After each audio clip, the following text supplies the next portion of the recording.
Hey Alicia, how was your first week of isolation? It was good. I only went to work and your apartment and I guess the grocery store. But because I was going to work, it didn't really feel much different than usual. Oh, I see. Yeah. But then thinking back on it, it's kind of like I was interacting with a lot of people, which probably wasn't good. And about, Did you have gloves on? no, washed my hands a lot. That's good. I worked a lot, like probably 4 times as much as I usually do. So I didn't do too much else besides go for walks, I guess, and take pictures. Right. How was your week? It kind of sucks. The gym's closed and the library's closed, and it's like where are the arenas where I should strengthen my mind and body and spirit? Because the church is closed, It's so true. no worship. So really, I've just been a one-man. One-man show. Yeah, Or you just keep which has been okay. Both my roommates have gone home, so I've just had it to myself. doing a lot of Fueling. sit-ups. A lot of sit-ups. Yeah, We'll be eating dinner and he just drops into a plank and I've never done that. I don't know why Alicia's saying that, but it would just be funny if you can like your brain started confusing the arenas of life. You and walk you're into like, my apartment once. This is a home gym, yeah. but I'm reading while I do sit-ups. Yeah. And praying at the same time. Those are really the three aspects Those are the three. of the self, which we Mind, should body, always and be spirit. mind, body, spirit, which we should always be strengthening. And this quarantine has put something of a stimmy in our pursuit of growth. It's kind of stimmying those three, but it's not completely halting them. Yes. Just a bit of a stimmy. You're right. So Also, today's topic is something of a representation of those three, I think so. because rather than mind, body, and spirit, we have religion, the environment, and art. Yeah, so this kind of represents the three things. Well, it's another trio. I don't know if they actually match up. Yeah, another trio, all representing different kind of elements of life. Yeah. So what we decided to do for this week's episode is we each picked a series of religious artworks, and we're going to just discuss them mainly in the context of ecology, the environment, and see maybe what they represent, like what they were intended to mean. Yeah, and versus see what- if through analyzing all these pieces we can come to some kind of truths. Yeah. See if we can extract some kind of conclusions, some comprehensive solutions, or some answers, or some lessons, which is Yeah. what art should really be teaching us all the time. I think so. So do you want to go first? Sure. So what I kind of did for this first one, if anyone wants to follow along, get out your phone or laptop. I'm going to try and before I start rambling on, give you the name of my example so that maybe you can look it up so you know what I'm talking about, because it's kind of hard to picture no matter how colorfully I explain it. So my first piece of artwork is the Chenrezig sand mandala. Excuse the pronunciation. I looked up the pronunciation of all those words, so hopefully Oh, okay. it didn't get me wrong. But that is my first piece of artwork. So if you don't know what a mandala is, it appears in religions across the world. It's the Sanskrit word for circle.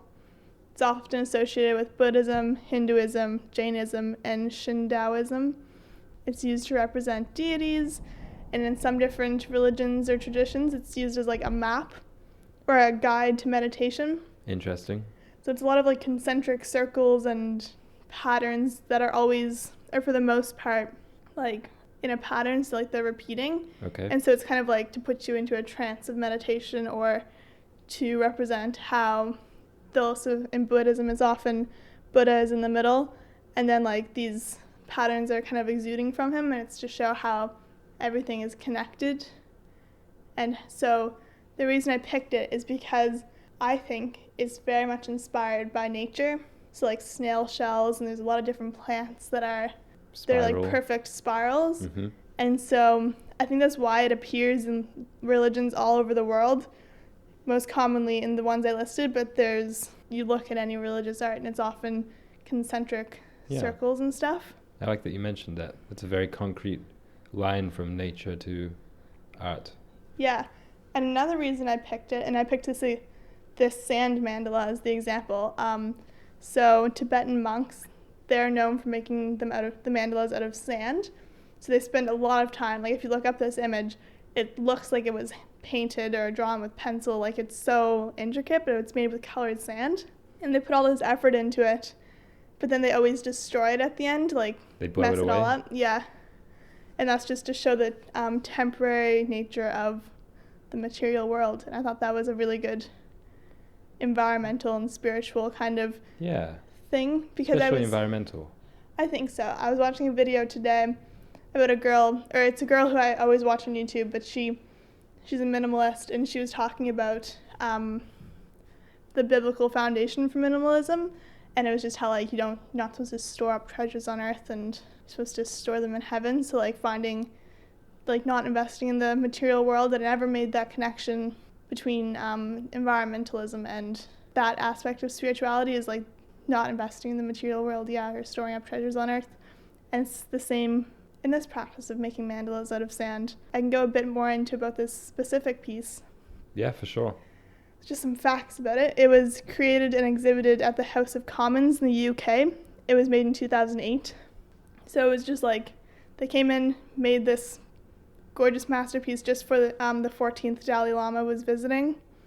So they did all that work, and then as soon as he left, they messed it all up. And like another thing about mandalas is that they often have, so it's the circle in the middle, but then they're surrounded by these like 4 walls with like doors.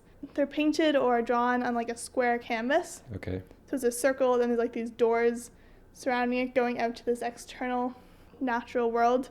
So it's always like nature, walls, nature. And it's kind of reminds me of like the Garden of Eden. So it's just like, this is the man-made nature, but then there's, or the tamed nature. So another thing I was thinking is that how these are a guide for meditation. I thought like, because they're kind of drawn from nature, that nature might also be a really good guide for meditation. Just like being out in it, especially in times like these, you don't have much of an escape besides going outside, I guess. Yes. And so, yeah, I was just thinking the best way to meditate, no matter what your religion is just to like be out in nature, and you can see, because like you look at anything and it's just so intricate, and that's kind of what these are meant to do. Like you can meditate on the same image for a super long amount of time. Like they're often also, there was the sand ones, but also made on like scrolls, so you could like roll them up and bring them with you as you were out on your spiritual enlightenment journey, and then open it up and kind of extract guidance from it. So I thought that was kind of cool. Another thing was that it is a cool link between religions. I said it was in like a lot of those Eastern religions, but they're also always in Christianity, and like stained glass, they're often like circles. Aztec and Mayan traditions, there's a lot of paintings and carvings that are in this formation, but it's also in science and psychology, as I was saying, with the natural world. And in psychology, they're often used for like, they're kind of like those splash paintings. Rorschach tests, yeah. Spot tests. So it's a similar thing to that. They use mandalas to like help people center themselves. So I thought it was a cool like combining across religions, including science as a religion. When you described them like that, I didn't think to bring up mandalas today, but I'm glad you did. Very geometric patterns, concentric circles, and as you say, almost always you can find direct links from concrete examples in nature. It's kind of like the Picasso of religious art. It strikes me as, I like to think about, with all the different types of art, or the different styles and the different mediums, it's like, what is each one of these doing? And it seems to me with mandalas, as with cubism, it's kind of like abstracting all the complexities of reality. Yeah. Be it time, as you said, with it kind of representing the temporal aspects of the material world, and also the interrelated nature of natural processes. Yeah. And also just being symbolic for nature or wilderness or civilization, something like that. Yeah, they're often, another thing I forgot to mention, that's what I was trying to get at with saying the walls. They're often used to represent paradise or heaven in a lot of religions. So it's like this circle, the mandala, which is all like repetitive and perfect, is like heaven inside this more or less tame exterior. So it's kind of cool. They're really neat. I didn't know this much about them. I only remembered a little bit from like in yoga class. We were like drawing and coloring them a lot. Yoga class? Yeah. When was that? Grade 11. The school system's gone to pot. I'm joking. One question I had when you mentioned because I knew that about sand mandalas, that they blow it away often or mess it up afterwards. Do you think that the endless photographing and archiving of those such pieces of art kind of spoils that whole idea? Yeah, to an extent. There weren't many pictures of the sand ones, just this one because it was very famous or like important because it was made in the House of Commons. Well, that's good. But I do think if you take a picture of something that's meant to represent temporarity. But that's an interesting kind of idea, the thought that like recreating it and archiving it can be almost blasphemous. Yeah. You know, a lot of religions have that idea. In Islam, you're not supposed to represent the Prophet Muhammad, you know, because it's something so sacred that to even bring it in creatively into our world is off limits, is disrespectful. I was putting a bit of thought into that when I was looking, because I wanted to do one of my pieces of art as a statue, and I was kind of thinking, is making statues of gods or religious figures, is that like against the idea of spirituality? Because like the idea, I feel like in my head it's like having a god is something bigger that like you can't really relate to, or like you can relate to but usually through nature, but like having a physical idol seems wrong to me in a lot of cases. I don't think it's wrong. I mean, depending on the religion, it's I just feel like it kind of, that's the dogma, but yeah, it's true. As long as you're aware that that thing isn't divine, nor is it even a piece of the divine, it's simply a representation. It's kind of like, then how far would you want to go? Because you could say something like a ton of scripture. You'd say, well, is this even right? Because as long as we're acknowledging that there is, there's the separate world, the divine world beyond the firmament, and these are just kind of our own little souvenirs or something. Oh yeah, that makes sense. Despite how grand and majestic we may make them. Shall we move on? Yeah. Okay. I didn't pick specific pieces like Alicia did. I mostly just picked whole genres. Yeah, that's I also cool. didn't go as deep into the research, but maybe we can just have some more discussion. Yeah, for sure. So I'll start with some of my favorite movies. I just picked the genre of the 1950s Hollywood Christian epics. Okay, that is far from what I did, but I mean... Well, we're just going religious art. Religious art. Cool. So the ones some examples, Ben-Hur in 1959, which was known as the most expensive movie ever when it was made, and it had these giant sets, and they have this very, very elaborate scene with chariot racing. Have you ever seen the movie?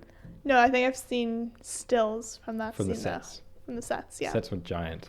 So Ben-Hur in 1959, The Ten Commandments in 1956, and Spartacus in 1960, directed by Kubrick, and The Robe in 1953. Those are some of the ones that I've seen, which I really love them all. They'll have really bold kind of deserty... I've seen really orange. Deserty colours. Yeah, really orange in the landscapes, a lot of wide shots, and also just the actors' faces tend to get very orange and wrinkled, very shiny. Did you have a link from that to the environment, or were you just saying you wanted to bring it up for discussion? I'm just tossing it up for discussion. Yeah, I think that's cool. Do you think the like scale of, so like saying Ben-Hur is a very expensive, the most expensive movie? Right. Is that similar to when we used to build really expensive temples or statues? I don't think so. No? Because the filmmakers weren't doing it out of in a special, they felt like it was their mission to honor the Old Testament or anything like that. Yeah. It was more in the 50s, everyone was watching TV at home because that had just caught on like wildfire. So they were trying to desperately get people to the movie theaters, and they said, what can we do in the movie theaters that they can't watch on TV? So they just went bigger, widescreen, and biblical. They thought that would get people out, and it did to an extent. They also had something called a Hays Code in Hollywood at the time, which was basically a series of limitations on the content they showed. Oh yeah. So it couldn't be overtly sexual or drug based or anything kind of taboo. Yeah. So Bible stories are really safe. Yeah. Yeah. Oh, I didn't even make that connection. I just kind of assumed they were really religious people. In Hollywood? I don't know. It's not the most it's not the most pious place, I don't think. Yeah, it's true. But it could be similar to people building big temples or statues. It could have been. Because we were saying... But it wasn't. No, but like they were building statues just to show like the next city over that they were better. Oh. It wasn't actually about... Oh, you mean, so let's say instead of cities, we're talking film studios, so it was MGM kind of trying to prove their might over Universal or something like that? And just kind of like using religion as a tool to do so. They could be, but it wasn't. It was really just about getting making money, I think. But those are my favorites. Do they have anything environmental in them? No, but they probably gave me a big infatuation for the desert. Cool. You often talk about how you'd like to begin wearing only burlap. Yeah, it's probably inspired by those movies, and Kirk Douglas in Spartacus is really cool. I guess we can move on. Sorry for mentioning that. Don't apologize. I'm sorry. It's interesting. Nothing environmental there. Okay. Let's see if there's anything environmental in my next piece. Oh, I bet there is. The cycle of the seasons. Okay, so what's the cycle of the seasons? So this is an oil painting in a Romanesque style in the genre miniature. So that was just painting a little picture for you. So this is a mandala painted by Hildegard of Bingen.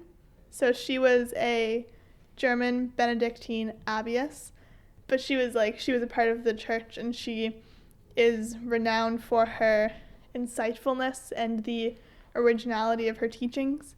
So until 2012, she wasn't actually canonized officially or like widespread, but since her life in about 10,098 until, how do you even say those years? Like, well, not 10,000. 1,098 Yeah. to 1,179. What's wrong with saying that? I don't know, it just sounds weird to me. Okay. Anyway, so that's when she lived. And ever since then, churches around the world have they've adopted her as like a honorary saint because she was like a visionary, and she wrote a lot of books that compiled her visions. And then for every book she wrote, she would make a piece of art to make it more accessible to people, or to kind of compile all the visions into one. So the cycle of the seasons is her very last. It's called a illumination. Okay.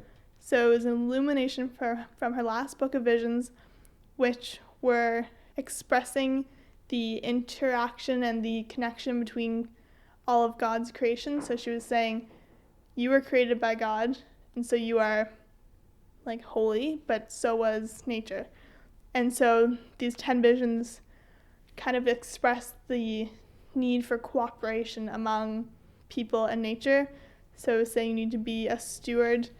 So like you being a steward to the earth is the same as God being a steward to you, or being just to you. So like, right, we said that last week. Yeah. So it's just a really cool painting. So it's this circle in the very middle. It's just a circle divided into 4 with 4 different colors to represent the 4 seasons. They were just all shades of orange. And then in the circle outside of that, it was 4 seasons. So there were trees, and there were people like out amongst the trees. So one of them, they were just kind of lounging, eating apples. Another one, they were like working, digging holes. In the winter, they were just kind of like sitting with their axes, lounging, because like it's the winter, you can't do anything. And then in the bottom corner, there's like, she always painted herself in these images. Mm-hmm. And I thought that was kind of cool. So it was like saying, it's kind of like our purple square that we put on things, saying like, you're not actually in nature. It was kind of like what I got from it. So it was a picture of her painting in the corner of this whole thing, saying like, I don't know, I thought that was cool, kind of similar to our little There's a picture stamp. of her painting, you say? Yeah. Yeah, I've heard of a lot of artists that do that. Yeah. Just drawing attention to the whole thing, the whole process, yeah. But yeah, I just thought it was really cool. It was one of the earliest. She was known for her kindness towards the earth, and it's the only kind of Christian teaching that I've found that is saying, it's the best articulation of the fact that all creation is equal. You've heard. That I've heard in the Christian tradition. Yeah. And she's so widely accepted as being a saint. I think it's kind of cool. That was that one. Do you have any thoughts on it? No, not really. Let's move on. Cool. My next one, I will pick The Crucifixion by Picasso. This is my favorite Picasso painting. It's he depicting the crucifixion of Jesus, and it is it's Picasso, so it's all cubist, and it's like disembodied faces and shapes and sharp angles, and one of the tenets of cubism is that it's more than one perspective at once. Mm-hmm. So it's multiple perspectives on a flat 2D surface on a canvas. It's a painting, and I guess I'll describe the composition. It's a Picasso-y looking Jesus figure on the cross in the middle, and he's all in black and white, dressed in like a robe which is in white, and he's all black and white and grey, monochrome.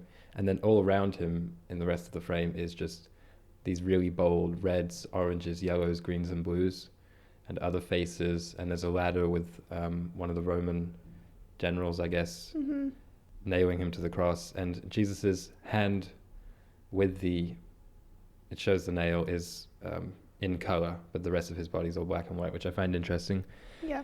Yeah, what do you think to that? I think that's pretty cool. Just that color thing. Exactly. Why is that? I've seen that image a lot of times and never like realized that was the only part of him that was in color. Yeah.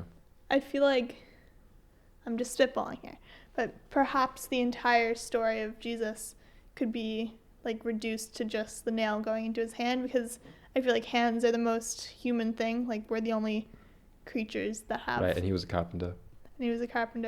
So just that was being like, this is a human, or like a God incarnated as a human, and like the suffering, and then when he comes back, how he proves to people that he is who he says he is like showing them his hands with the healed. Yeah. Or like with the scars of the nails. Well, here's what I wrote. Okay. kind of abstract notes. I said, fragmented pain and suffering, multiple dimensions at once. Cubism matches the passion well, because it's like a representation of how the story has kind of splintered over the last 2,000 years. Okay. So I took it to be something like there's all this cultural milieu of the Jesus story, which is, when I say all this cultural milieu, I mean our culture. Yeah. Like all of society, and Picasso was in the 1900s, so his society too. And that's what he chose to represent in color. That makes it seem, well, it calls to mind a lot of things: vibrancy, blood, violence, but also, but also just like the presence of divinity, which Christians feel when they pray, and which has been kind of in the impact of, which has kind of filled the aftermath of the story. In the picture, it looks like he is fixed, so meaning that act of the crucifixion is fixed, and all around him is uncertain. Okay. Should I say? It's cultural. Yeah, that's interesting. So it's kind of like his whole life and story is like true and just, or like it's there, but then it still has impacts and is dynamic as time goes on. Dynamic is a good word. Yeah. Because color kind of represents dynamic, for me at least. Yeah, a cubist representation of our Western story. It's such a perfect image for these times. I mean, because it was always something so steady and so religious, and I just think Picasso was like the artist of the times. The times meaning since industrialization, since this rapid acceleration. Like, no one in history in the last 2,000 years before that like would have been making art like that. Yeah, wouldn't even think to. Because it's a product of his times as well as a kind of prophet. I think another thing that when you first said like multiple dimensions at once, I thought of like the Trinity, and wrapping your head around that is always like a weird thing. It's been like three people in one. I feel it's kind of what Cubism does, or like, kind of bringing things together, like showing everything at once. It reconciles these paradoxes. He was super into the duality of life and death, finding life and death, and so that's why I love his take on that story. Nothing environmental there again. I think that's going to be a theme through mine, but hopefully you can you can bring that part. So that kind of goes into my next thing, the duality of life and death. My next painting is by a Mi'kmaq artist. So Mi'kmaq are the indigenous people in the east coast of Canada where we're from. So that's why I picked this specific artist, because she's from here, and I don't know a lot about the religions of the world or the spiritual practices, so I tried to pick ones which I have at least some exposure to, so I'm not speaking completely based on Wikipedia pages. So one thing that runs through the Mi'kmaq tradition and inspires her spirituality is that every aspect of life and death is connected. So it's like, to me, that just makes me think of ecosystems. So it's like, if one species goes extinct, it impacts everything, and they like extract a lot of wisdom from nature. So seeing those processes happen, so say like as the salmon populations are depleting, they see the impacts of it, and like they internalize that in their spirituality. And so they find that another belief that they have is that everything has a spirit. Like if you harm something, no matter what, like as long as it's living, then you're harming a spirit, which is something that I think is really important to think of when you are interacting with the environment. And that brings me to the artwork, which is a piece by Loretta Gould, and it's called Mother Protect Me. And it's a picture, so just from left to right in the painting, it's a child kind of hunched behind a tree, and then it's a mother who is kind of like warding off an RCMP officer and a nun. So just it calls a lot of events into mind, such as the residential schools and the cultural assimilation and colonialism. But I'm just going to focus on the environmental aspect of it because that's the biggest part, or like long-standing part of their spirituality. It's pretty simple to see the environmental message of this was that the child and the tree were like both being protected by the mother. So it's saying your job is to protect nature and people alike from imposing forces. Yeah, it's a pretty cool picture. Sounds cool. Yeah. She has a lot of other ones that are very feminist oriented, so it's a lot of women as part of trees. Pretty much every one of her paintings has a tree in it, which I thought was really neat. Love trees. Yeah. I just really liked this one. I thought it was really cool. Just a really clear, like no reading between the lines what it meant. It was just saying colonialism is bad for people and the environment alike. Yeah. And that needs to be reconciled, I guess the word would be. It's pretty neat. They all of her paintings use really vivid colors, which I thought was nice. And they always kind of flowed from like the sky to the tree to the ground. It's like you could see the energy moving through everything in her paintings. Nice. Yeah, just through color. It's really cool. Okay, moving on from that, I'm going to Japan. Okay. And I'm going with these kind of small Japanese shrines, Mm-hmm. which, again, I don't have one in particular in mind because really the whole point of these is that they are littered through the countryside. They're called Shinto shrines, but I'm not talking about the really big ones. No, I know. Was it in Totoro? My Neighbor Totoro, the Ghibli movie? Yeah. Things like that, which are just kind of in the countryside, and they're especially along hiking trails. And I just mean these small little shelters, I guess. And they often have either a basin or an altar or some kind of animal statue. Mm-hmm. But I suppose also the huge famous ones are in Kyoto and the big gates. When I say Shinto shrines, I think Shinto is kind of the catch-all word for that whole series of beliefs. Yeah. Which again, I've chosen this one to follow up your Mi'kmaq example because it's another animistic set of spirituality, which means that everything in nature has a spirit. Yep. So yeah, the big famous ones, the big temples, and the archways. There's red Japanese archways, which are called torii. Okay. Which literally translates to abode of birds. Cool. And those archways symbolically mark the transition from the mundane into the sacred. So when you pass through those, they're kind of signifying a sacred space, I suppose. Yeah. But yeah, just something about these things all being littered through the countryside speaks to me, and that's interesting. I guess it's environmental again. Yeah, I think it is. It's kind of like, I like when we often talk about how it's important for things to have like their own space, like have a gym, have a library, have a grocery store. Yes. But then when it comes to spirituality and like care for nature, I feel like having threads running through everything is really important. Reminders of you're out for a walk and you just see this shrine and you remember, oh yeah, I need to be careful where I step. It's about building appreciation. Yeah. And not letting you forget. Yeah, because we need signals. Like if that's why people gather in churches and have these shrines, because you need reminders. Humans are forgetful and they'll just... I like that you mentioned that movie, My Neighbor Totoro. Because it's a kids' movie about kids. Yeah. But it explicitly features a few scenes where they are just kind of quietly praying to these...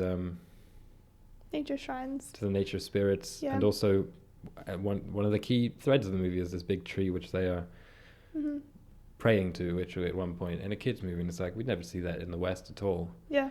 Because religion, I guess, is kind of a taboo topic when you relate it to kids in mainstream media.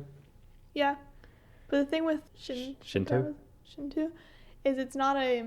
I mean, I believe they have like a creator deity. I don't know for sure, but it's more of a practice, like a way of life, less of a like doctrine, I guess, like many of the Western religions are. Yeah, less dogma, definitely. Yeah, it's more like adaptable to one's experiences and location. So like people living in certain regions of Japan would probably have different shrines to different animals just depending on the geography. Yes. How do you think the like region that a religion is practiced in has an impact on the people and like what they do? Do you mean the climate? The climate, yeah. I think that's an interesting question which I'm not smart enough to answer. Something about why people in the north, that gets pretty deep. That's a very strong question. I mean, just off the top of my head, coastal peoples will think a different way to landlocked peoples, Yeah. Because they have an edge of the world, kind of. That's true. They have that, like, they have a horizon. Explore that. But I have no idea how that manifests. The next one that I had was something I found interesting because it's a genre, again, it's Islamic gardens. So these are like structural, they're more like architectural pieces of art. They're less paintings or poems and such. And Islamic gardens began in really like arid climates, and they were designed simply to provide a place of like rest, shade, and hydration. And then when as Islam moved through the Silk Roads and such and moved across the world, they kind of changed. Like they were less like necessary and more just spiritual.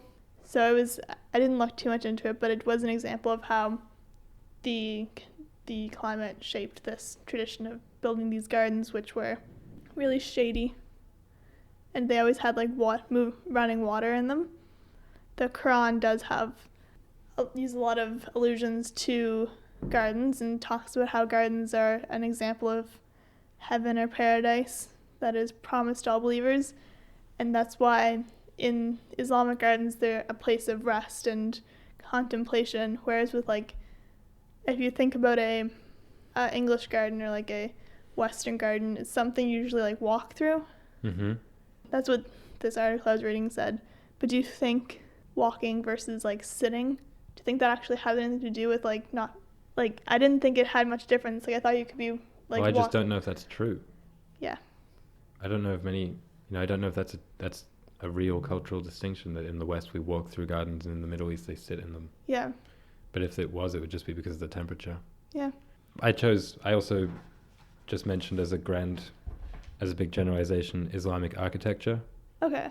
And I just want to emphasize that's a giant generalization because I tried to do research and I just couldn't. It would have been a big history lesson for me to try and discern what specific style of architecture I'm talking about. Yeah. Also never visited the Islamic world, so can't speak for certain, but they look very imposing, and I will be completely honest that this mention on the list is inspired almost completely by the Disney movie Aladdin and also the Bugs Bunny movie, Bugs Bunny's Arabian Nights or 1001 Tales or something like that. Because just that image of the big domed palace against the desert night sky is very, very appealing. Yeah, that's... but then, looking at real mosques, palaces, and tombs and things like that, they all look great. An example of one of these gardens or an Islamic architecture is the Taj Mahal. Yeah. Which was constructed. People were like, there was a lot of debate over if it was a temple and stuff, but it's proven that it was just built as a tomb. It was built by an emperor, and he wanted to build this whole entire, like if you've seen the Taj Mahal, it's massive. It was for his wife, wasn't it? It's for his wife, his favorite wife. Right. So I'm guessing he had many. I've been there. Been there. So his favorite wife got the Taj Mahal. I don't know what the other ones got. And in the end, both he and this wife were buried there. But something we discussed in one of my classes is that I guess in this architectural style, it's popular to have like running water underneath the building. Okay.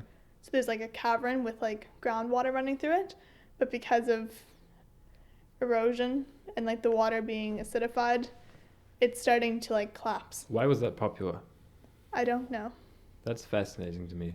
Yeah. Because I've done my fair share of conspiracy research into the Egyptian pyramids, and they were also built over water. Aquifers. So something about energy transfers or something like that. Yeah. I don't know. My favorite pyramid theory was that the transfer of salt water to fresh water, or the evaporation or something, was generating electricity. I watched that documentary with you and was like low-key convinced. Yes. They were making electricity out there. That's the problem with conspiracy. They weren't making electricity. How do you know? They weren't. That's why those pyramids are shaped like that, because they are like antennas. The examples I had for Islamic architecture, I didn't want to pick out anything specific. I don't know why. It's probably just my sense of architecture is that one building by itself is never the whole story to me. It's just how they are together in context. No, that makes sense. So the examples I had were just towns. Mm-hmm. So Old Cairo, Marrakech in Morocco, and Cordoba in Spain. Okay. Cordoba was kind of in the Moorish part of Spain. Especially the Islamic architecture in Spain I find very... Don't know why that is. Probably some kind of hybrid between the European and Middle Eastern styles that is very appealing. But yeah, it's something about those... Well, why did we both pick that kind of style? Why are we both interested in that? Because we didn't pick, say, European cathedrals. Yeah. Also, possibly because those are just more talked about, so we wanted to I wanted to look at something that I haven't really thought about. But just the sloped walls and the color against the desert backdrop, it's very evocative to me. I don't know why. Yeah, I'm trying to think, because like if you think of because the actual buildings themselves, I mean, it seems like it. If we're talking about the meaning, why is this art? What is this art trying to do? It seems to me like it's very similar to the big European cathedrals. Yeah. Permanence, decadence. They seem more contrasting to me. Like the European cathedrals seem like they're often made out of just like stone, so it's grey or beige. And these ones, in my head at least, are like really contrasting. So they're bright white or they're colorful. Well, this is going to show my ignorance, but possibly to be kind of an oasis in the desert. You know, to stand out from a distance and to really stand out against the landscape. Makes sense. Because it's kind of like a beacon. The same way with the focus on gardens. Yeah. In such an arid landscape, it's it's a sign of wealth. Yeah, for sure. Yeah, the inside of those, they have really cool patterns, bright colors, and it's kind of like stained glass windows times 100. Okay. In terms of the ornate interiors. I didn't get inside. I just focused on the outside, so it's a good balance. There you go. Yeah, one thing I thought you would like about these types of gardens is that their goal is like to engage all 5 senses. So they would put like really aromatic plants, and a lot of them that you could eat. Do you have any examples of these gardens or where they would be? Because it would be pretty much geographically where the Garden of Eden was, right? Yeah, pretty much. Which is Iran. Yeah. Maybe. So just Middle East. There was one recently built in Vancouver, I believe. Yeah. At one of the universities, it's like a gift from a Middle Eastern university. They donated this money to make this like massive Islamic garden, and it's gorgeous. And there was a video of one of the professors like walking through just like eating random things, and I was like, I don't know if you're supposed to eat that, because like I don't know. Or if you're engaging the senses. Yeah. You imagine like a really lush pomegranate growing. Yeah. Then you spend ages trying to get the seeds out of it to eat. Yeah. Yeah, I thought it was pretty cool. The element of running water, but like not just running like a fountain like you'd see in one of our... Well, it's a very Japanese thing as well. Yeah. Always like running through like rivers and stuff. They're really cool. I would like to visit one someday. One cool thing about these types of gardens is that the goal is to always, whoever goes in like experiences a really unique mystical experience because of the way the shadows and the water are interacting. Huh. So that was kind of cool. Like they're designed with statues or walls in them that reflect really unique shadows. So depending on the time of the day, where the water's depth, like everyone experiences it in their own way. I thought that was kind of cool. Like their way to connect with the divine through wholly unique experiences. Yeah. Speaking of, you would like to visit someday. Yeah. The next one I chose was Mayan temples and pyramids. Yes. Because we visited them one day. One day. We did. It was a complete surprise to us. When we went on a school trip to Mexico. Yeah. And we were running up and down these ancient ruins. Well, not that ancient, I suppose. Well, over 1,000 years old. Yeah. Just these kind of steeped ziggurats in present-day Mexico. Very inspiring, I find. Very big, very crumbly. It was so neat. Yeah, this is one of the small temples. Don't worry about it. Yeah, we were at one of the smaller ones, but they were still easily the most impressive thing I've ever seen, because I haven't seen many ancient sites in my life. No. I wanted the ones that are most commonly celebrated are from the classical and pre-classical periods. I think that might just mean before any kind of European exposure. And just as with Egyptian pyramids, something interesting is that the amount of steps on these pyramids and the direction that the walls face, or any kind of windows or openings, and just the general geometry of the buildings often had astrological significance. Yeah. And the round ones, scholars today are kind of calling observatories, saying these were probably observatories of some sort. Okay. So I find that interesting. For sure. I feel like art is definitely a way to connect with the divine, or like the heavens, and buildings are probably the biggest. Is astrology, is there any legitimacy to that? Putting you on the spot. I feel like anything that kind of has physical manifestations, so like even if it's like a constellation that people made up a myth about, if it inspired them to act a certain way, then I think it has a degree of legitimacy. And if they all believe in it. Yeah. Of course. That's what gives things legitimacy. Yeah. If we're saying, like, is it really divine, functionally there's kind of no difference between the Mayan astrology being quote-unquote real and their society acting as if it was real. Yeah. Like, there's no difference. Yeah. Like, I don't know that positioning your building a certain way would, like, I never knew what the intentions of that were. Like, positioning your buildings to line up with the stars. Well, maybe they were performing rituals. Yeah, I guess. On but certain it would nights all of be the year. spiritual. It wouldn't be like to extract electricity, or like in modern day we build our buildings to be as efficient as possible to save money, make money. Then back then it was all just for rituals or spiritual purposes.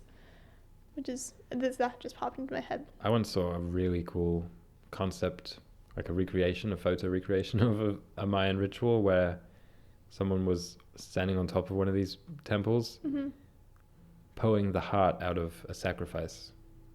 Okay. Did something, I'm sure. Don't know what that did. Yeah, moving on. Instilled fear into everybody who ever saw that image or witnessed that ritual. Moving on. No, but I suppose that's environmental in something to do with the general loss of superstitiousness. Yeah, I think so. Which is almost always tied to nature, because the movement of stars and planets is nature, as much as we don't call it that usually. That's true. Yeah. Because connecting with the stars is similar to connecting with, like, I feel like it would translate to you connecting with your the physical world. What do you have next?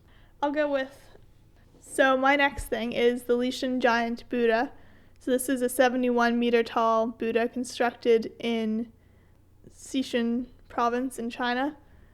It was built during the Tang Dynasty, and it's just a really big Buddha statue. It's the biggest, oldest. It is by far the tallest pre-modern statue in the world. Okay. So it's like similar to pyramids and things being like the biggest structures, like pre-modern structures. This was built 700, 800 BC. And so it's just cool how long it's survived.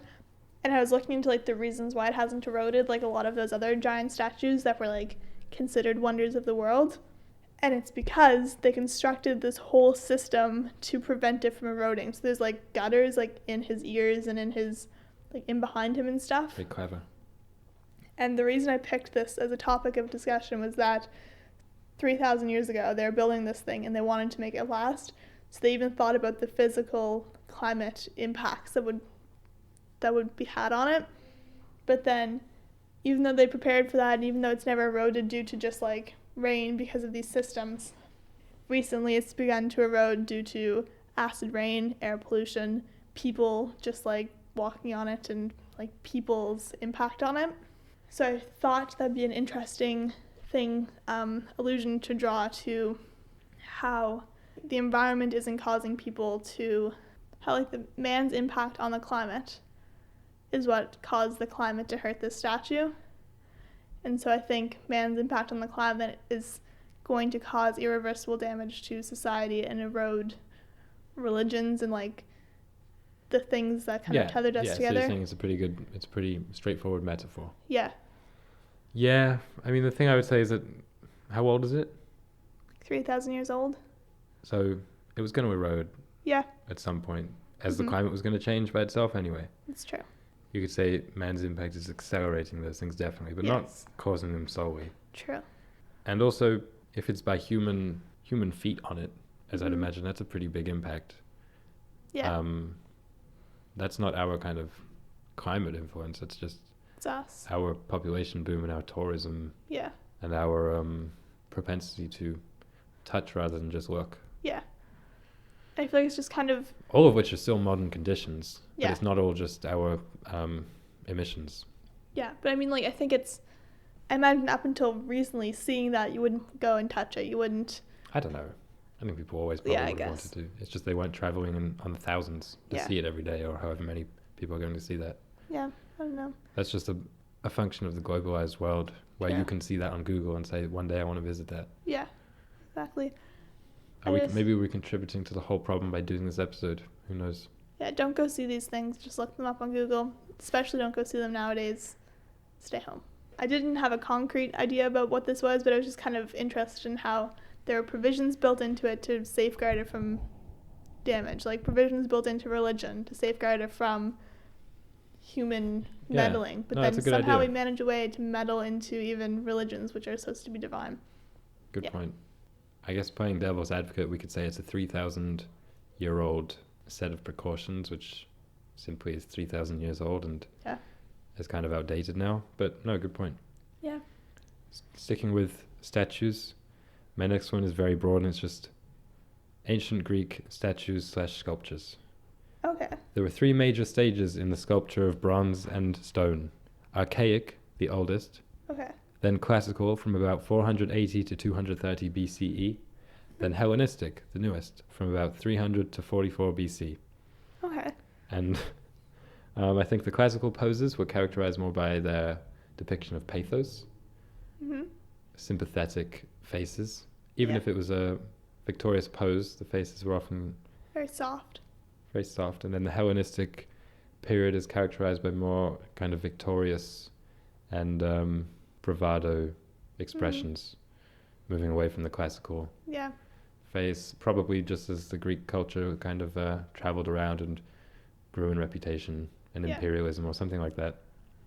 I had no specific examples, but I like pretty much all the sculptures of Apollo, all the gods, but I like Apollo especially, and Poseidon. Cool. I love Greek statues. I just always I'm just always impressed by the way that they have withstood time, or like one will sink to the bottom of the ocean and be pulled up. Yes. And it's just... I think that if we're talking about what the different types of art does, well, what did you think this one, what's the point of this one? I'd say it would be to honor the gods. Right, but can we go more specific? I think, because all these works are to honor the gods. Yeah. I think it's something about trying as hard as we can to present an ideal.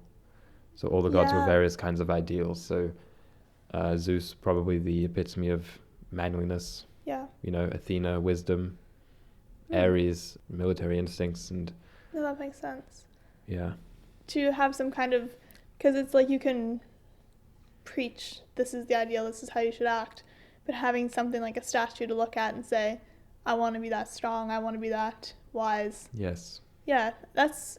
A lot of religious art is similar to that, I imagine. I think I like these because maybe among all these other types of art that we've talked about today, these are the most lacking in today's world. Yeah, like there's nothing... Our Greek statues are kind of watching the Oscars, watching the Grammys. Yeah. You know, that's our Aphrodite on the red carpet, or that's our Zeus on the red carpet. Yeah, or maybe we're exposed to like really tiny bits of these. Like if you watch a YouTube video, everyone like kind of, for the most part, it's like a kind of ideal life. You go on Instagram, but they're not actually. That's what I mean, though. It's Yeah.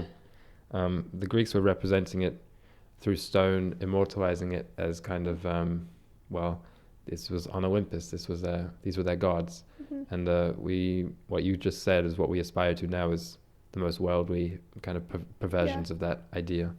But I would even say that the idea of having ideals seems to be going away in society, or definitely is looked down on today. Yeah. Nowadays, I do think there's a competence and self-improvement. It's probably never had a worse reputation than it does right now. It's fair. Yeah.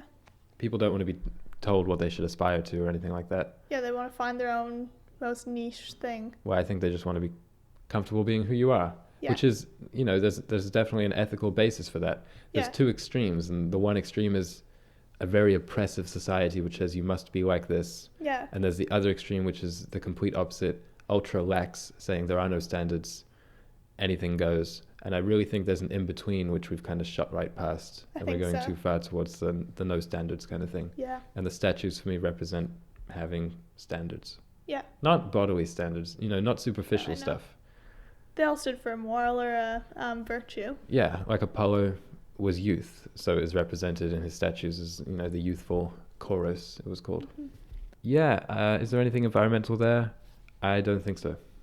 I think having standards is just a general, or having virtues, it's kind of that, falling away from that leads to not caring about your impact on people. Sure. Yeah. I have one more artwork. How many more do you have? One, so I can go. So my last one is The Garden of Earthly Delights by Bosch. I don't know why I just held up my one finger as if I completely forgot we were on a podcast, but yeah, one more. Sorry. I don't know why I didn't even... Anyway, The Garden of Earthly Delights by Bosch. This is the prototypical environmental piece of art. Yeah. I saw this in class recently, and just I had seen it, but I just assumed it was modern. When I saw it, I assumed it was a modern representation 1600s. 1490 to 1510. So Close. that 20-year range is when it was painted. Yeah. So it was painted by a Dutch slash Netherlandish painter. Anyway, so I saw it and I thought it was modern because it was really like twisted versions of people and nature. So I just thought it was a really not postmodern, not modern. I'm forgetting the names of the art movements, but Grotesque? I thought it was a way more recent 1900s painting. What? That's what I thought, because the way that they were representing the environment. You thought The Garden of Earthly Delights was a Modern. 1900s painting? I thought it was modern. Wow. And here's why. Look at the colors. Everything's faded oil brown. No. There's teal, there's pink, there's yellow. I thought it was modern. Maybe I was looking at a really redone version of it. Yes. Anyway, the reason why I thought it was modern is because of the depiction of hell. So at the bottom there's all of your classic hell. You got torture. You have deformed figures. You have people exploiting other people. We have indulgence, music, war. But then at the very top, it looks like this industrialized city that is up in flames with people suffering in the smoke from the... it looks industrial to me. And the biggest thing that I noticed today about it when I was zoomed in on the upper portion of the hell panel was that there were trees. So when you're walking around the city and there's 4 trees, you'll see there'll be one next to an apartment building, a couple on someone's front lawn. So there were trees scattered around this burning city like that. And so in my head I was this is showing an industrialized city who you never see trees depicted in hell. So I was thinking to myself, I was this is saying what we're living in now, the way we're treating the environment, having 3 trees in our city is wrong. This is the things you see in hell. Well, yeah, it tricks you into thinking it's okay. Yeah. It's almost kind of like the people on the Titanic playing the violins as it sinks. Mm-hmm. Something like that. The trees in hell. Yeah. Doesn't really go. No. It was cool to me how something painted 500, 600 years ago was so on the nose for industrialization. So you think it was prophetic? I think it was prophetic, yeah. Well, all his paintings feature some disturbing imagery. Yes, Man. they sure do. Like they're so detailed as well. They were huge. These huge They're pictured on, like, triptychs. yes. Like that's a triptych, right? And Yeah. you're just talking about the last panel. Yeah. The hell one. The incredibly detailed pictures. Yeah, I mean, was he prophetic? Yeah, probably. I think so. I think all artists in a way are tapping into something. They're tuned into something that the rest of us aren't. Some sense of running water underneath the whole of human evolution, which maybe sometimes they see a little bit ahead. That's what it feels like with art anyway. Yeah. That goes really well into my last one, which is just called the whole genre of world landscapes. Okay. Which was in the 1500s, mostly in the Netherlands. And they're these kind of way more idyllic than that. These kind of fantastical panoramic landscapes, which are, I guess they're impossible, but they're not impossible in a Picasso-y way. It's just that they condense the scene to fit inside the whole frame. Yeah. So to show everything, so they're painted from a really high vantage, so on the top of a mountain or a cliff or something. And it's always looking down and out on an idyllic looking, not always idyllic, but on a very natural looking landscape. Yeah. And it's religious because they would often show biblical scenes. Not always, but sometimes historical scenes like famous military moments or famous people. Sometimes mythological scenes, but often biblical. And always, no matter what kind of scene it was depicting, the figures were really, really small. Like one that we studied in class last year was called Landscape with the Fall of Icarus. So obviously a Greek story, and it was by Bruegel. And he showed us it, and we were all looking at it. It was like, oh, wow, that's really nice. And then he told us the title, and we were like, Fall of Icarus, where's he? And there's just this tiny pair of wings you see in the ocean on the right-hand side of the picture. And we're like, oh, yeah. Oh, yeah, that's there he him. is falling. So something about how all our exploits are ultimately not that big a deal, probably. Yeah. I've seen some of those. That's the one that I thought of when you brought this up. Another one I wrote down was The Landscape with the Judgment of Paris, which was obviously another Greek story, which was very good. And there's one with, it's called something like Charon crossing the river Styx. And there's also one with the Exodus of Egypt. Okay. So, yeah, some biblical ones as well. But they're really, for me, they're probably the best example of the intersection of the environment, art, and religion from what I've seen, anyway, on my list. So it's a nice one to end on, to come up with some kind of conclusions showing for the whole series. Yeah. Because this wraps up our whole Religion and Ecology series, which we'll probably return to at some point. I'm sure we will. Because we both have spiritual tendencies, most definitely, and you have a rigid background in it. But so yeah, we'll definitely return to it. And do you have any final statements? I was kind of reflecting on some of the questions we originally asked for this series. Okay. And the main one that I kept thinking of, this was like the biggest question I had going into this, was like, is it ethical to extract religion or environmental teachings from religions? And after looking at all these pieces of art, which are for the most part explicitly religious or explicitly environmental and explicitly religious, I said yes, it's okay, because I think they were intended to, like, these teachings aren't extrapolations, they're just interpolations. Like, it's what was meant by them. Maybe we're just returning to them. Very well said. Yeah. The question which I had in my mind was, is sustainability a religion? Yeah. Which we did answer pretty conclusively, but I think it can be answered best through art. Yeah. Because most of this art is about, okay, if we want to talk about what is art and what is creativity, it's something like there's a special way that some few special people can simplify the chaos of the world around us into a nice melody, a nice rhyme, a nice painting, a nice dance, which we can all look at and say, oh yeah, that's that thing. That's that emotion, or that's that feeling of chaos. Yeah. And they did really well. That's the right color for that. So I think religious art is something like, those of us who think there's any kind of spiritual realm at all, cannot see it, visualize it, comprehend it by nature. That's the whole point of it being spiritual. So through art, some lucky few can draw a specific angle of it, which makes us say, oh yeah, that's kind of it. Yeah. That's kind of that spiritual thing. Ideal. yeah, it can be the ideal, it can be the Holy Spirit, so it can be the feeling, you know, Yeah, or it can be putting you in your place. yeah, it can be the humility of Yeah. it can be our grand cosmological place, which we can't even verbalize or imagine the scope of, but when we see maybe a painting of it, we say, wow.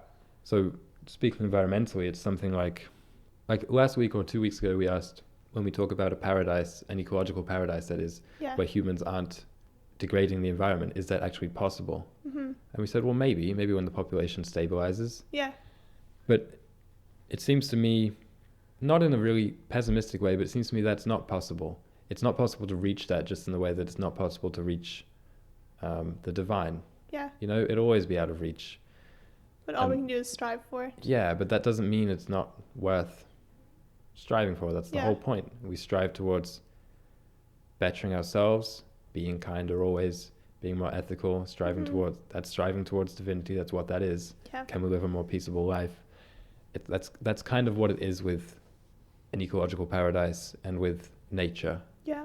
It's like, we're never going to be zero waste or zero emissions, zero carbon. I don't think, anyway. I just don't think it can happen. No, I don't think so. But we can try really, really hard and make as many improvements as we can, and that will be enough. Yeah. It just will be. So yeah, so is sustainability a religion? Sure. As I say, sure. Sure it is. Because just from this little series, I think it's an idea I had going in, but this has definitely reinforced it in various ways. Yeah. We can equate environmental degradation with sin, and that works pretty well. And it feels correct, which is probably the most important thing. Like when I say that to myself, I'm like, yeah, that seems right. And that's, that's kind of the gut moral instinct, which we always have to believe, atheistic or theistic. Yeah. You always have to, when it comes to kind of ethical questions, what really do you trust other than your own instinct about it? Yeah. So that question is like, yeah, that seems right. I think even logically, sin is something that hurts yourself and others. Yeah. Hurting the environment hurts yourself, others. And therefore, it's like combining the ideas of an ethical and ecological paradise. Yeah, that seems right. That seems like the most kind of noble goal there is. Yeah. If we say, historically the most noble goal for one's life has been, what can you do to make the world a little bit more like an ethical paradise? Yeah. We can add just one more addendum and say, what can we do to make the world more like an ethical and ecological paradise? Yeah. That seems about as proper a path for one person and also for the whole, I don't know what you'd call it, mission of sustainability. Yeah, I think so. Yeah. Great. So we answered some questions. We did. Think we'd get 100 on that exam? What exam? Oh, forgot to tell you. There's an exam at the end of this series. I'm just kidding. Okay. So ignoring Alicia's little failed banter. I think it was a good joke, but Aaron didn't get it. Leave a comment if you got the joke. So if you're interested in listening to any more of our episodes, we release them every Monday on Spotify, SoundCloud, and Apple Podcasts. And throughout the week, we're posting on Instagram @the_environmental with general reminders to get off Instagram and cool, artistic, and scientific statements on society. So I hope you're all doing well and have a great day.